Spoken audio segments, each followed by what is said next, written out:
Welcome to the inner sanctum of the audiobook vault. Every morning, you put the key in the ignition and drive toward a building that someone else decided you would spend 8 hours inside, doing work that someone else defined, producing value that someone else prices in exchange for a number that someone else approved.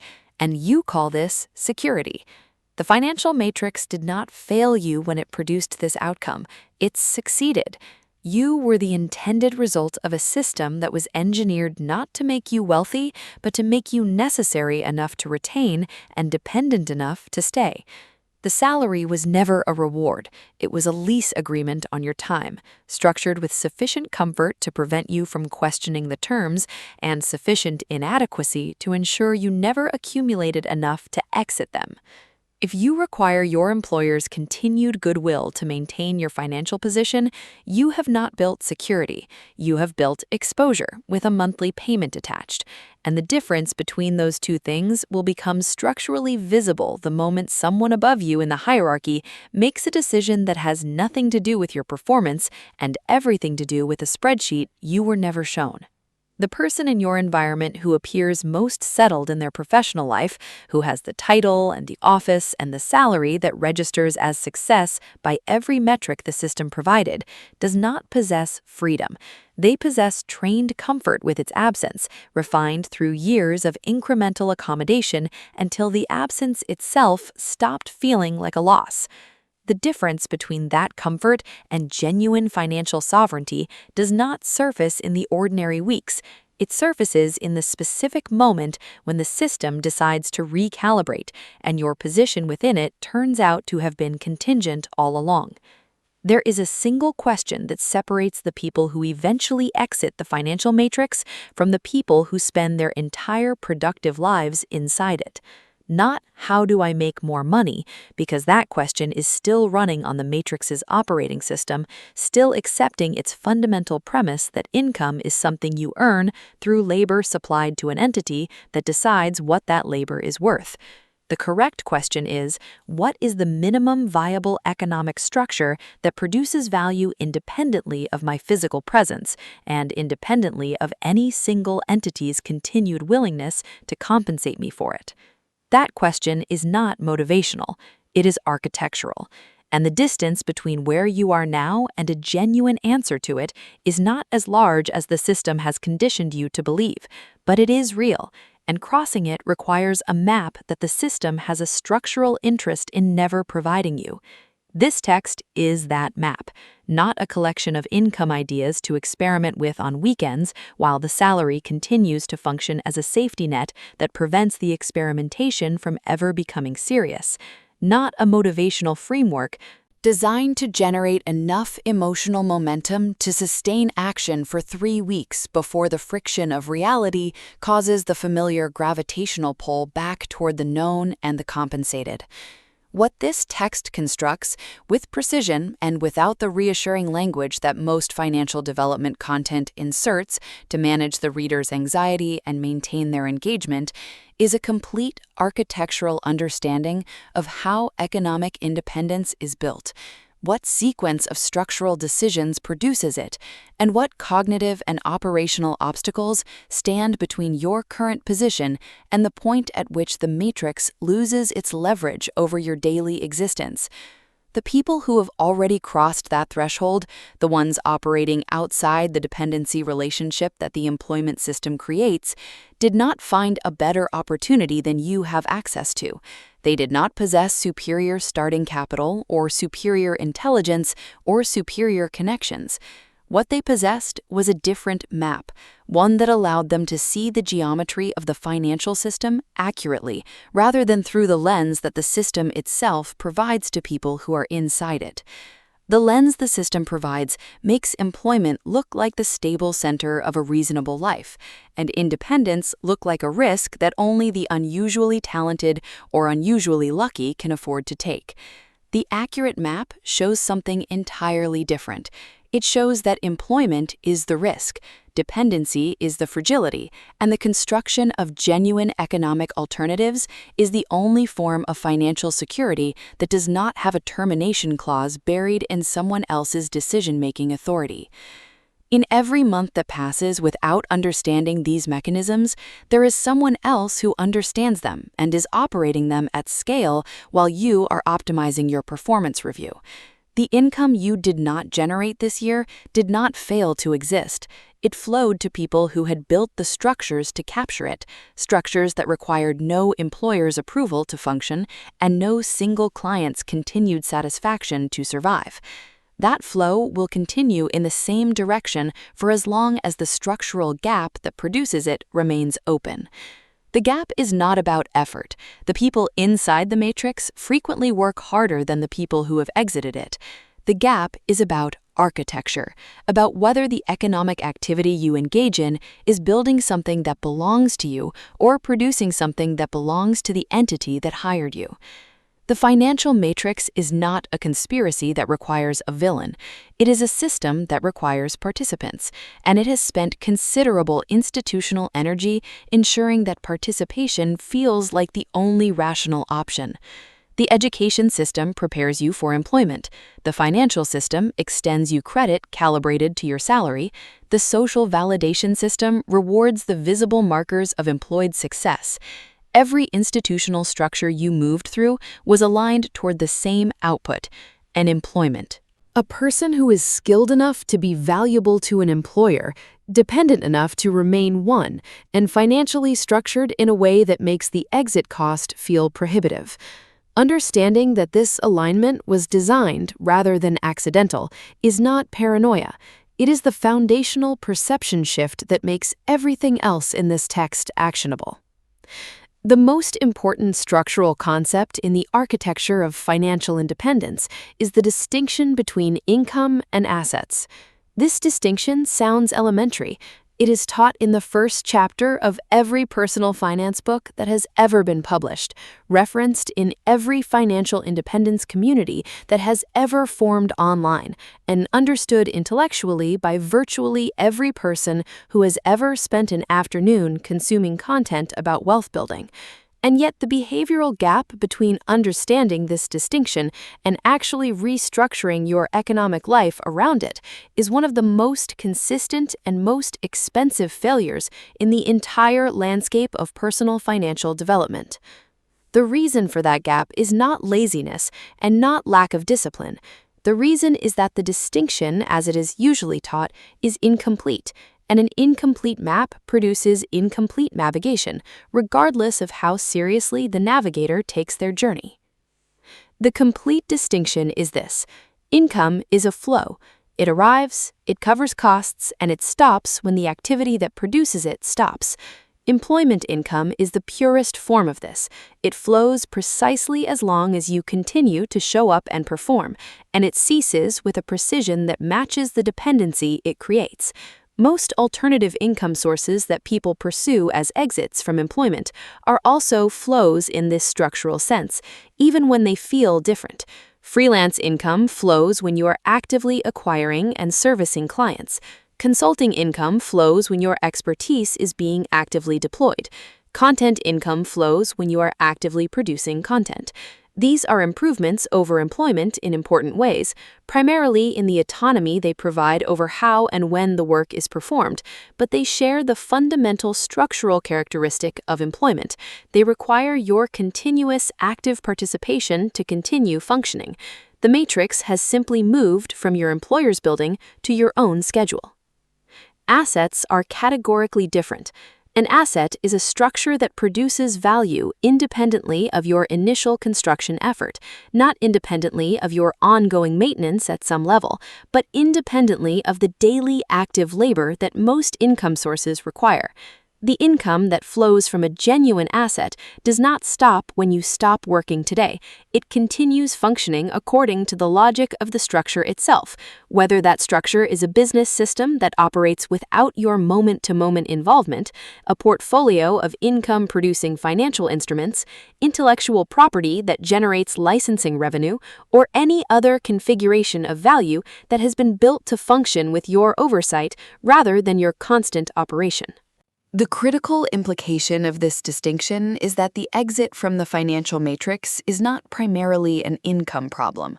Most people frame it as an income problem. If I could just earn enough from outside employment, I could leave.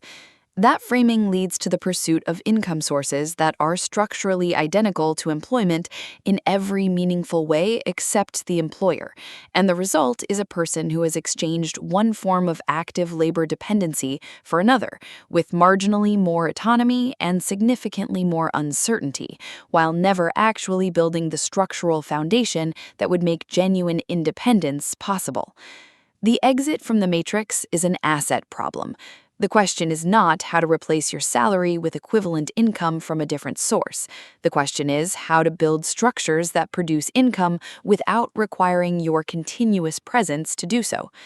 This reframing has immediate practical consequences for how you allocate the two resources that the matrix most effectively extracts from you, your time and your capital. Within the matrix, both of these resources flow almost entirely toward consumption and maintenance. Your time flows toward producing value for your employer. Your capital flows toward maintaining the lifestyle that your salary has structured around itself. The net accumulation of assets from this allocation is minimal for most people, not because their income is insufficient, but because the allocation was never oriented toward asset building in the first place. The matrix does not require you to be poor. It requires you to remain dependent, and dependency is perfectly compatible with a comfortable lifestyle as long as the lifestyle is financed by active income rather than asset income. The reorientation of your resource allocation toward asset building is the first concrete operational change that the exit architecture requires. It is also the change that the matrix resists most effectively because it requires reducing consumption in the present to build structures that will produce income in the future. And the matrix has surrounded you with an entire ecosystem of pressures, social, financial, and psychological, that orient your consumption toward the present. The social validation system rewards visible consumption. The financial system extends credit that converts future income into present consumption. The psychological exhaustion of active labor creates a genuine and understandable desire for present comfort that makes the deferral of consumption feel like deprivation rather than investment. All of these pressures are real. None of them are accidents. Navigating them requires not willpower, but structural intervention. Willpower is a depleting resource that cannot be reliably deployed against a system that has been optimized over decades to extract consumption from you. Structural intervention means changing the architecture of your financial life so that the reallocation of resources toward asset building happens automatically before the consumption pressures have access to those resources, rather than from whatever remains. Consumption has taken its share. The person who commits to saving and investing after covering their expenses will almost always find that the expenses expand to consume the available income. The person who redirects a fixed allocation toward asset building before expenses are calculated is operating from a different structural logic, one that the matrix finds significantly harder to override. The specific assets that are most accessible from a position of employment that can be built with the time and capital available to someone who has not yet exited the matrix but is constructing the architecture of their exit are not exotic or inaccessible. They are specific, buildable, and sequenceable in an order that matches the resource constraints of someone who is still inside the system while working to construct the exit. The identification and sequencing of those assets is what the next section addresses with the precision that the subject requires. The sequencing of asset construction matters as much as the selection of assets themselves, and the reason most people who attempt to build financial independence from within the matrix fail to complete the transition is not that they chose the wrong assets, it is that they chose the right assets in the wrong order, underestimating the resource requirements of the early stages and exhausting their available capital and attention before the structures they were building had reached the threshold of self-sustaining function. Asset building has a compounding logic that is identical in structure to the compounding of financial returns. The early stages require the most input for the least visible output, and the later stages produce the most output for the least additional input. The people who exit the matrix are the people who understood this curve before they began and structured their expectations and their resource allocation accordingly. The people who fail are almost always the people who abandoned the process during the early stages because the return on their investment of time and capital was not yet legible. The first asset category that anyone building from within the matrix should prioritize is not a financial instrument and not a business. It is a knowledge asset, a specific, demonstrable expertise in a domain where the market pays a significant premium for precision, and where that expertise can eventually be packaged and delivered in forms that do not require your continuous active presence for each individual delivery. The reason this comes first is not that it produces the fastest returns, because it does not. It comes first because it is the foundation on which every subsequent asset category becomes significantly more accessible. A person with deep, demonstrable expertise in a valuable domain has options that a person without it does not have. They can command higher rates as a freelancer, which produces the capital margin needed to fund the construction of more passive structures. They can create intellectual property from their expertise that generates recurring revenue. They can build an audience around their expertise that becomes an asset in itself. They can attract partners, collaborators, and investors at a quality level that their capital alone would never access. Expertise is the leverage multiplier that makes every other asset category more buildable, and it is the one asset that the matrix cannot take from you when it decides to restructure. The construction of a genuine knowledge asset is distinct from the accumulation of credentials and the performance of expertise that the employment system rewards. The employment system rewards the signal of expertise, the degree, the certification, the job title, the years of experience in a role. These signals have value within the matrix because the matrix uses them as filters. They have limited value outside it because the market for genuine economic independence does not care about your credentials. It cares about your demonstrated capacity to produce specific outcomes for specific people with enough consistency and quality to justify the premium pricing that makes the economics of independence viable. The knowledge asset you are building is not a resume entry. It is a demonstrated track record of outcome production in a domain where outcome production is sufficiently difficult that the market has not yet commoditized it. The identification of the correct domain for your knowledge asset construction is a strategic decision that most people make too quickly, defaulting to the intersection of what they already know from their employment and what appears to be currently popular in the market for independent expertise. Both of those inputs are useful but insufficient. The correct domain is identified by the intersection of three variables: your existing knowledge base and the speed at which you can develop genuine depth in it, the size and accessibility of the market that pays for outcomes in that domain, and the structural defensibility of the expertise itself against commoditization over the timeframe of your exit architecture. A domain that is currently popular but is being rapidly commoditized by technology or by the entry of large numbers of competitors is a domain whose pricing power will erode precisely during the period when you need it most. A domain that appears less glamorous but maintains structural scarcity of genuine expertise over time is a significantly more durable foundation for the economics of independence. The second asset category, which can be built in parallel with the knowledge asset once sufficient depth has been established to generate marketable output, is intellectual property. Intellectual property in the economic sense relevant to this text means content, systems, frameworks, or tools that encode your expertise in a form that can be delivered to multiple recipients simultaneously without requiring a proportional increase in your active labor.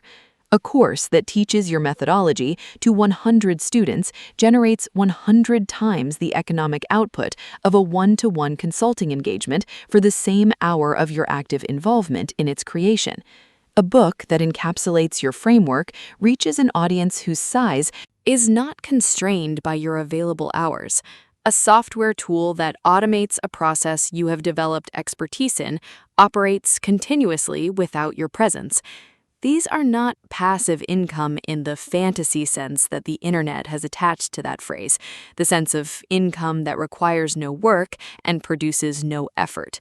They are income structures that require significant upfront construction effort and ongoing maintenance, but whose income generation is decoupled from the linear relationship between your hours and your output that defines employment and most freelance work. The decoupling of income from hours is the specific structural achievement that constitutes an exit from the matrix's core logic. The matrix's core logic is that your economic value is a function of your time multiplied by a rate that someone else sets. Every hour of your labor produces a fixed quantity of economic output, determined by that rate, and the total income available to you is therefore bounded by the total hours you are willing and able to supply, multiplied by the maximum rate you can negotiate. Intellectual property breaks this equation at the multiplication step. The hours invested in creating the property are fixed and historical. The income the property generates is a function of market demand and distribution, neither of which is bounded by your available hours.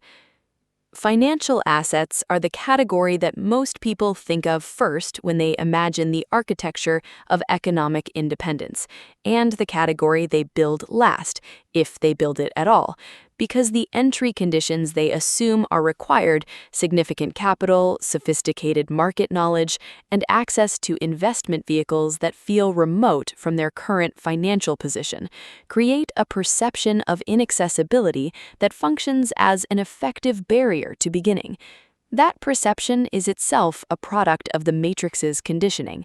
The financial system has a structural interest in your believing that serious investment is a domain for people with more capital than you currently possess, because that belief keeps your capital in the consumption economy, rather than in structures that compound independently of your labor. The actual entry conditions for building meaningful financial assets within the context of an exit architecture are lower than the system wants you to believe, and the compounding logic of financial assets is more powerful over the timeframes relevant to an exit architecture than most people have been given accurate information to appreciate. The foundational principle of financial asset construction within the context of an exit architecture is that the objective is not maximum return. The objective is the construction of an income floor, a baseline level of asset-generated income that reduces your dependency on active labor income by a specific and calculable amount, and that grows over time through the reinvestment of its own output. This reframing matters because the pursuit of maximum return leads to behavior that is structurally incompatible with the patient systematic accumulation that an exit architecture requires.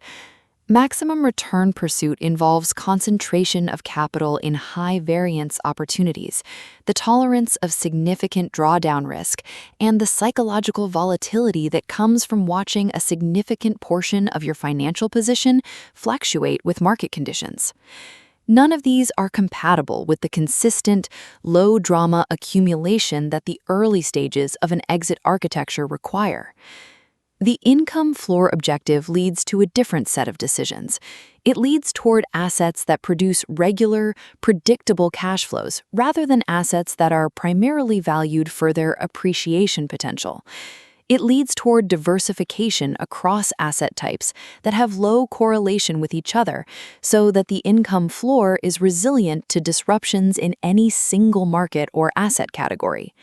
It leads toward a reinvestment discipline that treats the income generated by the asset base not as available for consumption, but as additional capital to be deployed in the expansion of the asset base itself, until the floor has reached the level at which it meaningfully reduces the labor income required to maintain your financial position.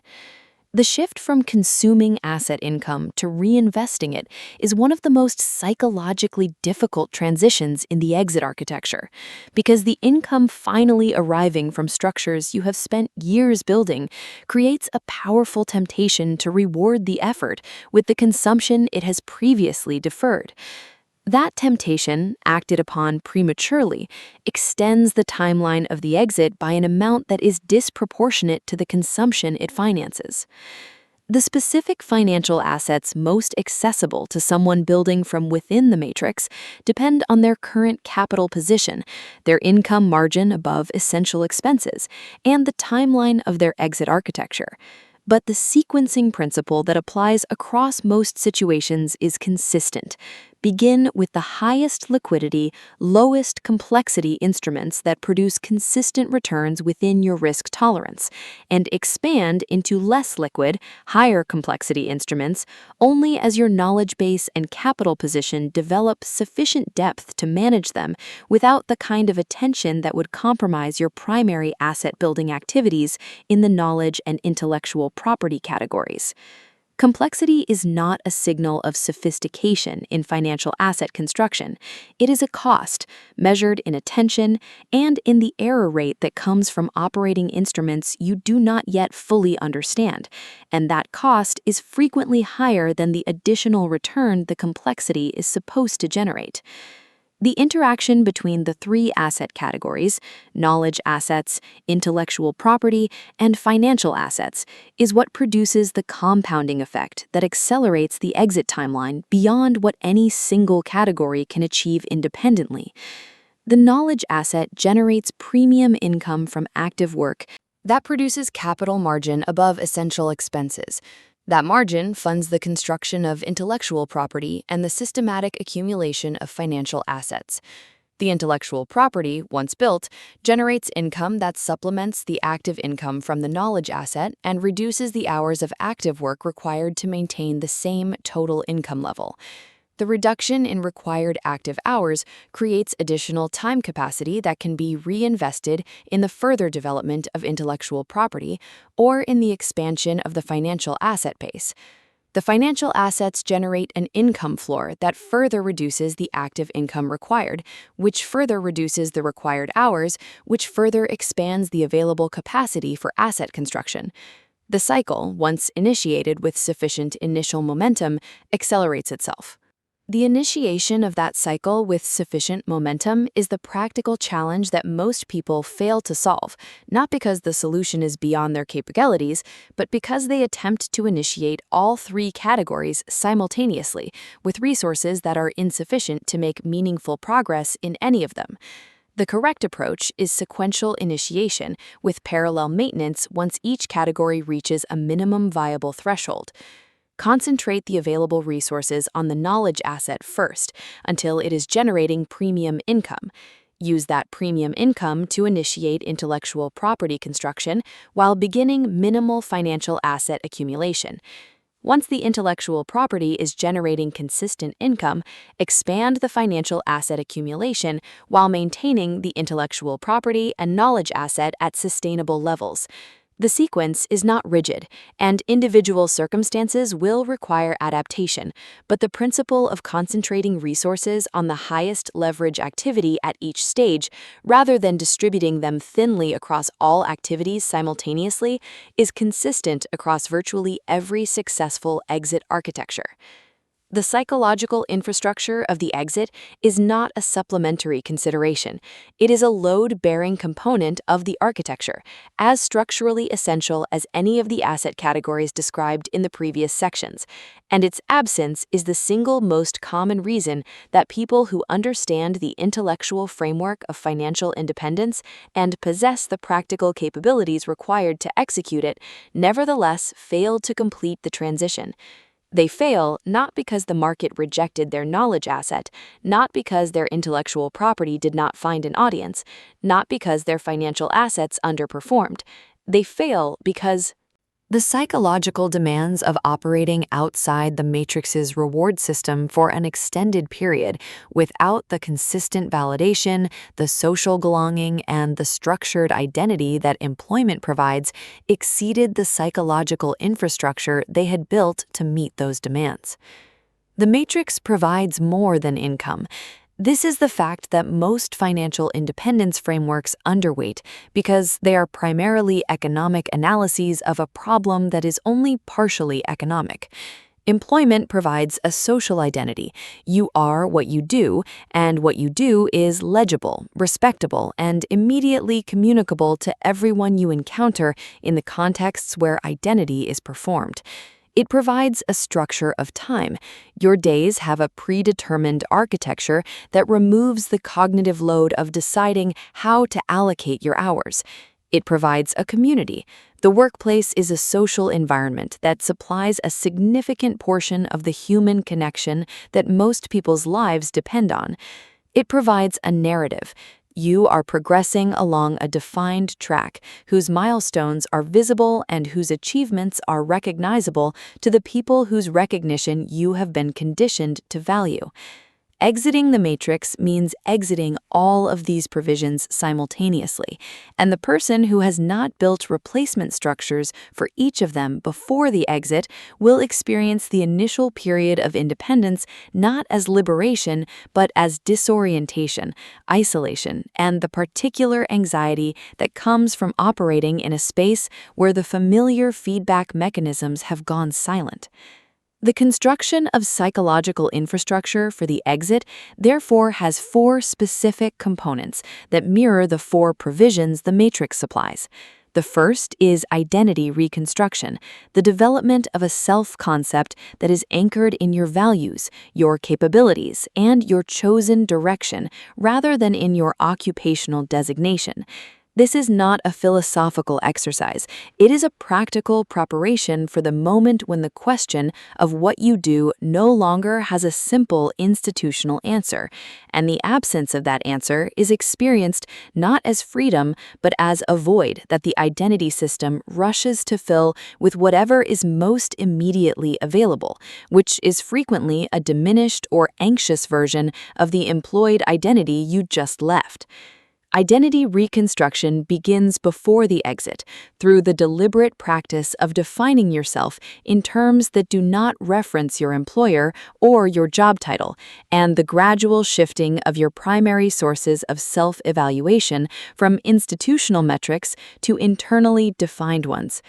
The second component is temporal architecture, the deliberate design of a daily and weekly structure that provides the cognitive scaffolding of scheduled time without the external imposition that employment supplies it through.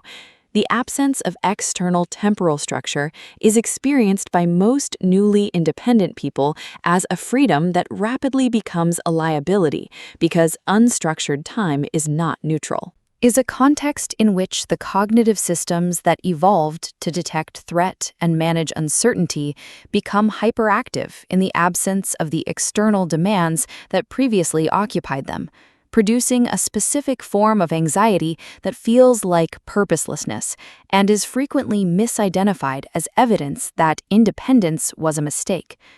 The person who has designed their temporal architecture before the exit, who has a specific and intentional structure for how their days and weeks will be organized around their asset-building activities, their maintenance responsibilities, and their recovery needs, will navigate this transition significantly more effectively than the person who exits with the intention of figuring out their routine once the freedom is available to do so. The third component is community reconstruction, the deliberate building of a social environment that provides the connection, the mutual accountability, and the shared context that the workplace previously supplied. The isolation of early independence is real and should not be underestimated by people who are temperamentally introverted or who believe that the social provisions of employment were always more burden than benefit. Human beings are social organisms whose cognitive and emotional functioning is significantly dependent on regular, meaningful connection with others who share enough context to make genuine understanding possible. The people best positioned to provide that connection during the exit period are other people who are engaged in the same transition, who understand the specific challenges of building outside the matrix from the inside, and who can provide the combination of practical knowledge exchange and emotional validation that sustains the psychological infrastructure during the periods of slow progress that every exit architecture contains. The fourth component is milestone reconstruction, the development of a personal metric system for progress that provides the feedback and the sense of advancement that institutional career tracks previously supplied through promotions, performance reviews, and the visible markers of organizational ascent. The absence of external milestones is disorienting, not because progress is absent, but because the instruments previously used to detect it are no longer calibrated to the terrain being navigated. Building a personal milestone system means identifying the specific leading indicators that predict eventual success in your exit architecture, the metrics that are within your direct control and that move in the right direction before the lagging indicators of income and asset value become visible, and creating a regular practice of measuring and acknowledging progress against those leading indicators, even when the outcomes they predict have not yet materialized. These four components of psychological infrastructure are not built sequentially, they are built simultaneously, in parallel with the asset construction activities described in the previous sections, because the psychological demands of the exit begin long before the exit itself occurs. The period of building within the matrix, of constructing asset structures while still dependent on employment income, is itself psychologically demanding in ways that are distinct from the demands of full independence, but no less real. The tension between the security of the known and the necessity of the transition, maintained over the multi-year timeline that a serious exit architecture requires, is a psychological load that must be distributed across a robust internal infrastructure, or it will accumulate to a breaking point that produces the abandonment of the project at precisely the moment when its completion is closest. The mechanisms for building psychological infrastructure while still inside the matrix operate under a constraint that makes them distinct from the equivalent processes available to someone who has already exited. The constraint of limited time and attention in an environment that is actively consuming both. Employment does not merely take your hours, it takes the cognitive and emotional bandwidth that those hours contain. And the bandwidth that remains at the end of a full working day is not the same quality of resource as the bandwidth available at the beginning of one. This means that the psychological infrastructure work, like the asset construction work, must be designed for the resource conditions that actually exist rather than the conditions that would be ideal. Designing practices that require 2 hours of morning solitude when your employment schedule begins at 7 and your commute begins at 6 is designing for a person who does not exist in your current life. The practices must fit the actual architecture of your available time, which means they must be more concentrated, more intentional, and more precisely targeted than the equivalent practices available to someone operating without the matrix's time constraints. Identity reconstruction under these constraints begins with a single daily practice that requires no more than 10 minutes and can be performed in whatever fragment of unstructured time is most consistently available to you. The practice is the written articulation of your current position within your exit architecture, what you built today, what you learned today. What decision you made today that moved you in the direction of the person you are becoming rather than the person the matrix has designated you to be. The format is irrelevant. The consistency is everything. The neurological effect of this practice, maintained over months, is the gradual replacement of the institutional identity as the primary self-referential framework with an identity built around agency, construction, and directional movement. You become, in your own self-concept, a person who is building something, and that identity is both more accurate to what you are actually doing and more powerful, psychologically sustaining during periods of slow, visible progress than any institutional designation could be. Temporal architecture under employment constraints requires a different approach than the full scheduling of independent life. The relevant question is not how to structure all of your time, because the majority of it is already structured by your employment. The relevant question is how to structure the margins, the hours before employment begins, the hours after it ends, the weekend hours that the social consumption pressure of employed life typically absorbs, in a way that is sustainable across the multi-year timeline of the exit architecture, rather than heroic for 3 weeks and then abandoned. Sustainability requires that the margin hours allocated to exit architecture work are protected not through willpower, but through the same structural interventions described in the context of financial resource allocation. The time must be claimed before the consumption pressures have access to it, through commitments made in advance, environments designed to support the intended activity, and the elimination of the decision points at which the easier option of consuming the time rather than investing it becomes available.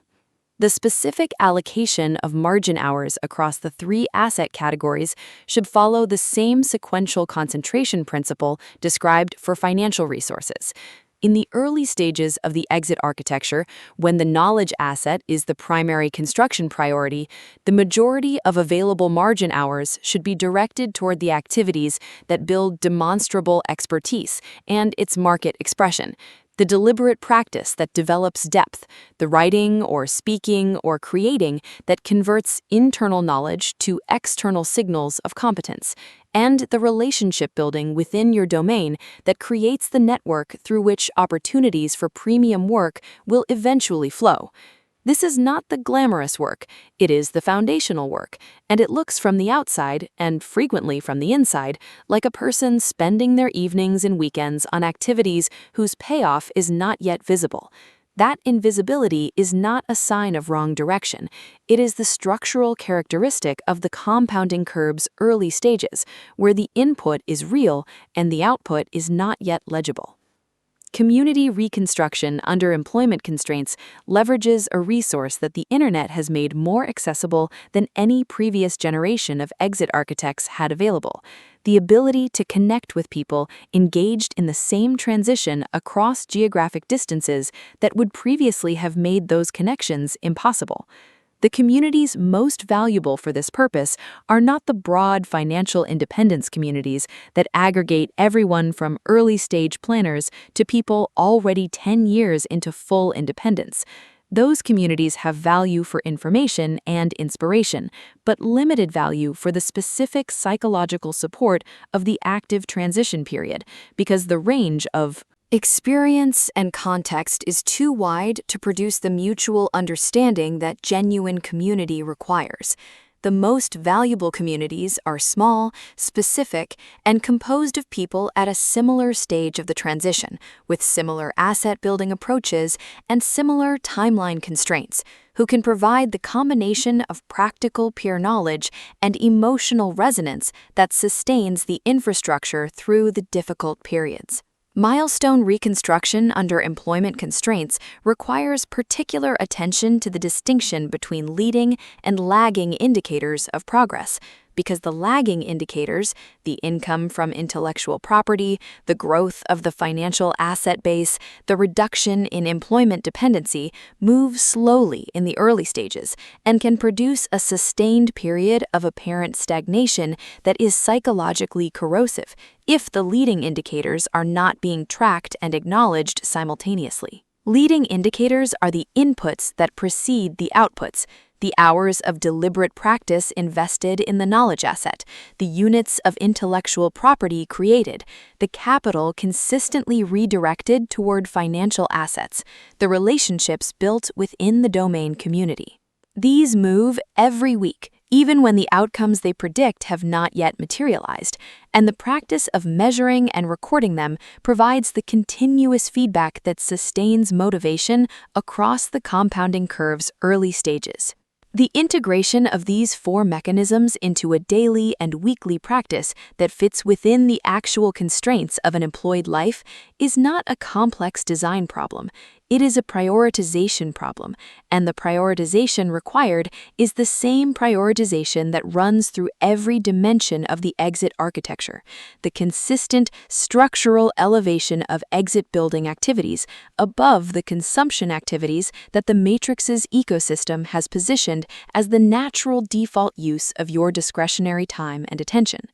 That prioritization, maintained with structural support rather than willpower across the full timeline of the exit architecture, is what the next section addresses in the context of the most challenging phase of the entire transition.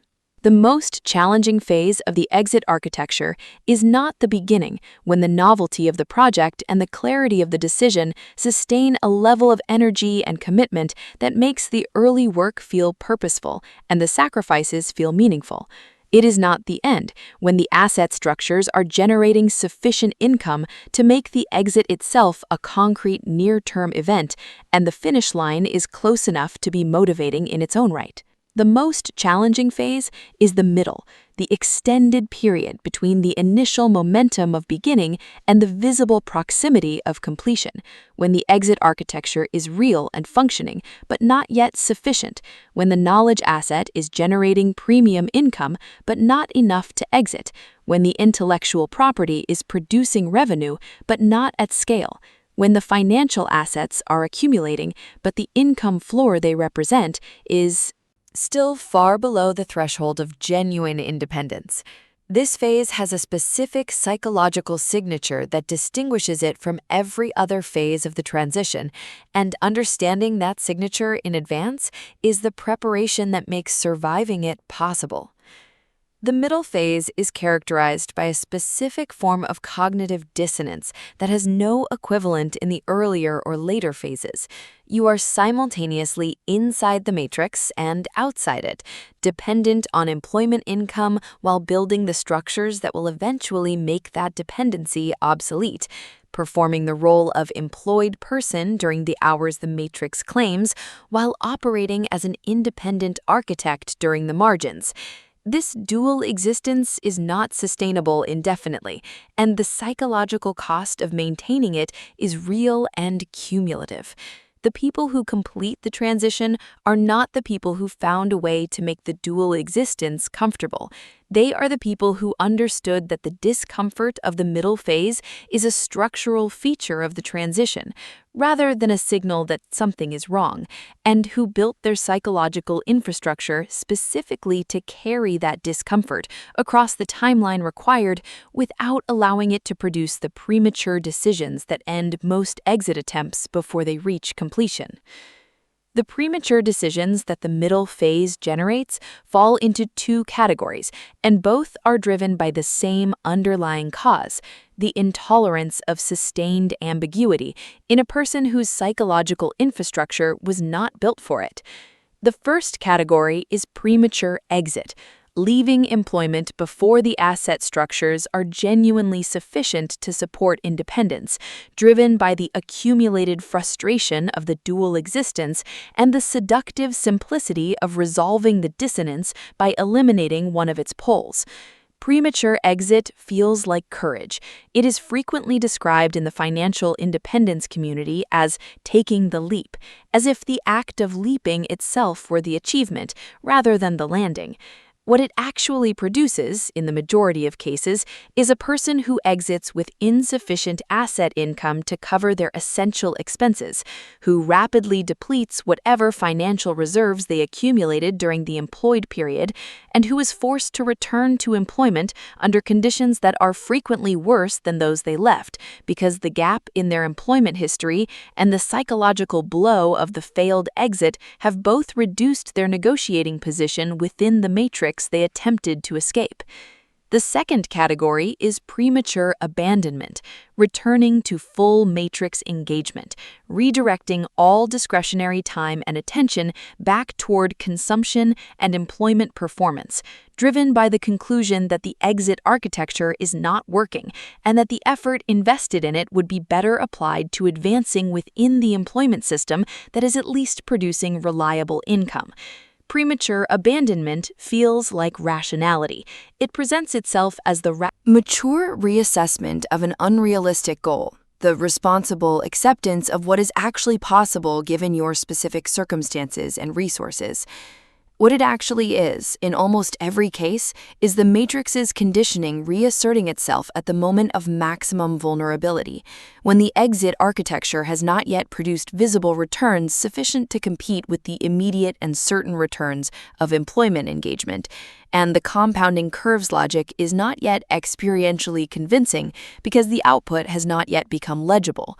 The defense against both categories of premature decision is the same, a pre-committed decision framework that you constructed before the middle phase arrived, when your assessment of the situation was not distorted by the psychological conditions of the middle phase itself.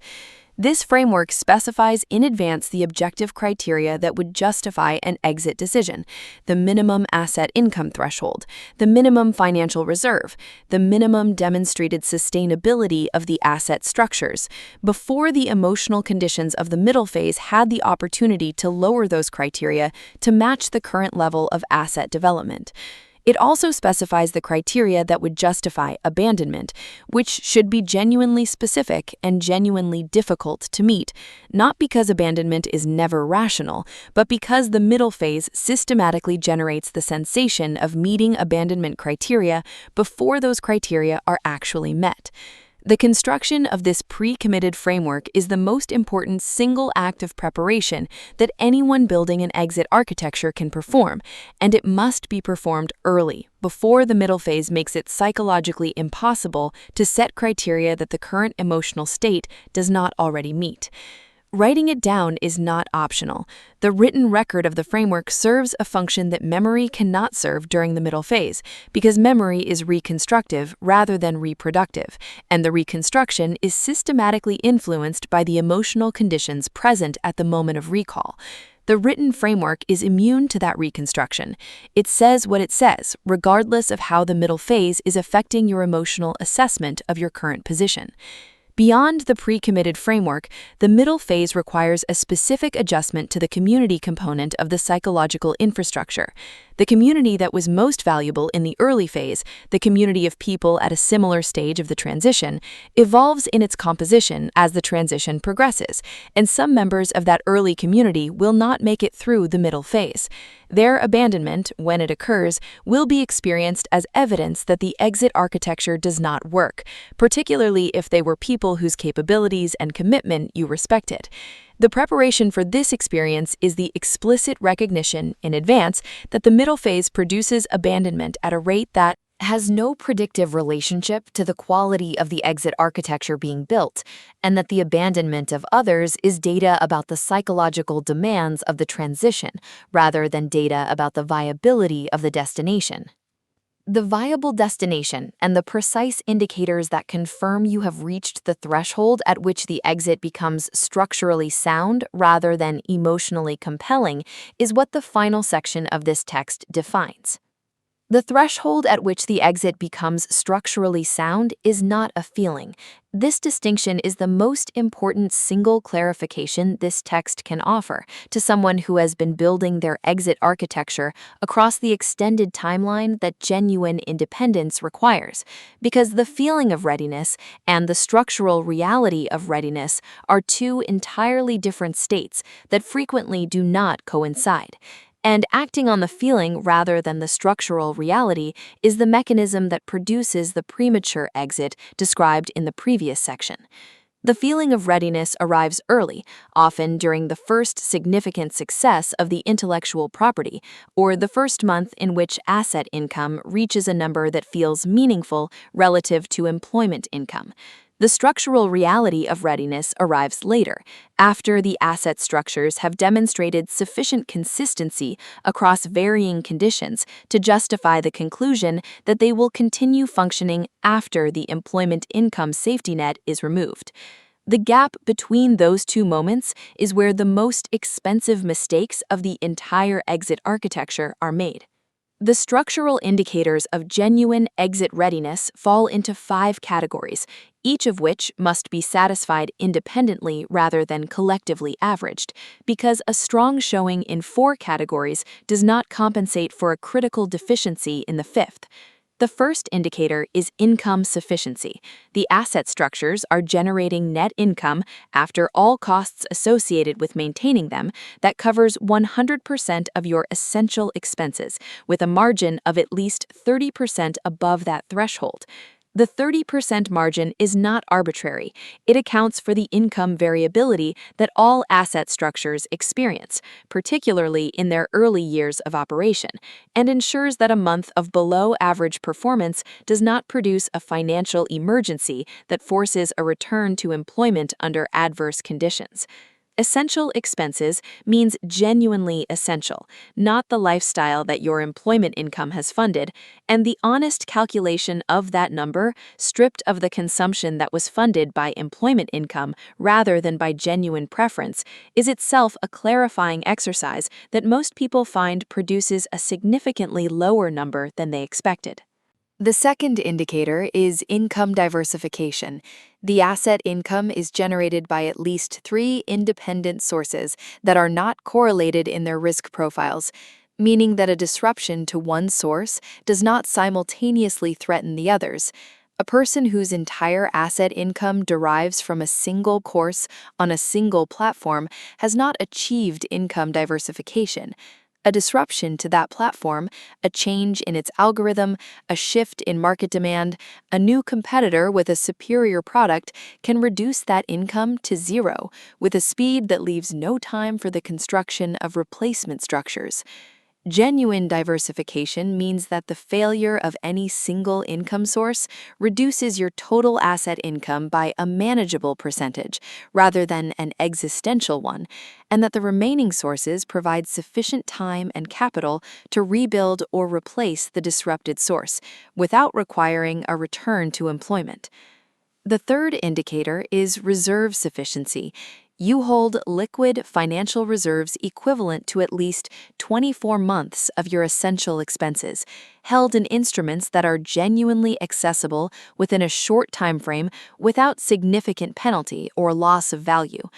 24 months is the minimum because it represents the time required in most scenarios to rebuild a disrupted income source or develop a new one if the existing structure fails more broadly than the diversification should allow. 12 months, which is the figure most financial independence frameworks recommend, is insufficient for someone exiting into an asset-based income structure rather than into a new form of employment, because the rebuild timeline for asset structures is longer than the job search timeline that the 12-month figure was designed to bridge. The fourth indicator is operational independence. The asset structures are functioning without your active daily involvement to a degree that would survive a period of reduced attention, such as an illness, a family emergency, or a deliberate sabbatical, without significant income degradation. This indicator tests whether what you have built is genuinely an asset structure, or whether it is a self-employment arrangement that requires your continuous presence to function, which is a significant improvement over employment, but not the structural independence that the exit architecture is designed to achieve. An honest assessment of this indicator frequently reveals that systems and processes that felt automated during the construction period actually depend on regular active maintenance that has been normalized into invisibility by its consistency, and that surfacing and genuinely automating or delegating those maintenance requirements is a necessary final step before the exit threshold is genuinely reached. The fifth indicator is psychological readiness, defined not as the absence of fear, but as the presence of a tested and functional psychological infrastructure of the kind described in the previous sections. The test of that infrastructure is not performed in the imagination during stable employed life, it is performed during the challenges that the middle phase generates, the periods of slow progress, the income fluctuations, the community members who abandon their own exit architectures, the moments when the matrix's gravitational pull is strongest and the completion of the transition feels most remote. A person who has navigated those challenges with their exit architecture intact and their commitment to the destination undiminished has demonstrated the psychological readiness that the exit requires. A person who has not yet faced those challenges, whose psychological infrastructure has not yet been tested under the specific conditions that independence generates, is not yet ready, regardless of how strong their financial indicators appear. When all 5 indicators are satisfied simultaneously, the exit is not a leap, it is a step. The language of leaping that surrounds the exit from employment in the financial independence community is the language of people who exited before the structural threshold was reached, who genuinely leaped into uncertainty and survived it through a combination of capability, adaptability, and fortune that is real but not reproducible as a strategy. The structured exit taken when all 5 indicators are satisfied is not uncertain in the same sense. It is a transition from one functional system to another, executed at the moment when the new system has demonstrated sufficient robustness to carry the weight being transferred to it. The uncertainty that remains is the uncertainty inherent in any complex system operating in a changing environment, which is real but manageable by a person with the asset diversification, the financial reserves, the operational independence, and the psychological infrastructure that the exit threshold requires. The life available on the other side of that threshold is what this entire architecture was constructed to access, and its defining characteristic is not luxury or leisure, though those may be part of it for some people. Its defining characteristic is the structural replacement of permission with choice at the level of your daily existence, the elimination of the dependency relationship that required someone else's continued approval for your economic position to remain intact, and the permanent installation of your own judgment as the primary authority over how your time, your attention, and your capabilities are allocated. The choice, once structurally recovered, does not announce itself with the dramatic clarity that the years of building toward it might lead you to expect. It arrives quietly, in the ordinary morning when you wake without an alarm set by an obligation you did not choose, and the first decision of the day is entirely your own, not your employer's, not the matrix's, not the accumulated pressure of a financial position that requires your compliance to remain intact. Yours. That quietness is not anticlimactic. It is the precise signature of a structural change rather than an emotional event, and structural changes do not arrive with fanfare. They arrive as the new normal, recognized fully only in retrospect, when you attempt to remember what the previous normal felt like and find that the memory has already begun to fade, in the way that chronic discomfort always fades once it has been removed, leaving behind only the intellectual knowledge that it existed rather than the visceral experience of what it cost. What you will discover in that new normal is that the capabilities you developed during the exit architecture, the depth of expertise, the discipline of consistent asset construction, the psychological infrastructure of metabolic independence, the precision of strategic thinking under conditions of uncertainty, do not become less relevant once the exit is complete. They become more relevant because the freedom that the exit delivers is not a destination at which growth stops. It is a platform from which the next level of construction begins, unconstrained by the permission requirements and the time extractions that the matrix imposed on every previous attempt to build at that level.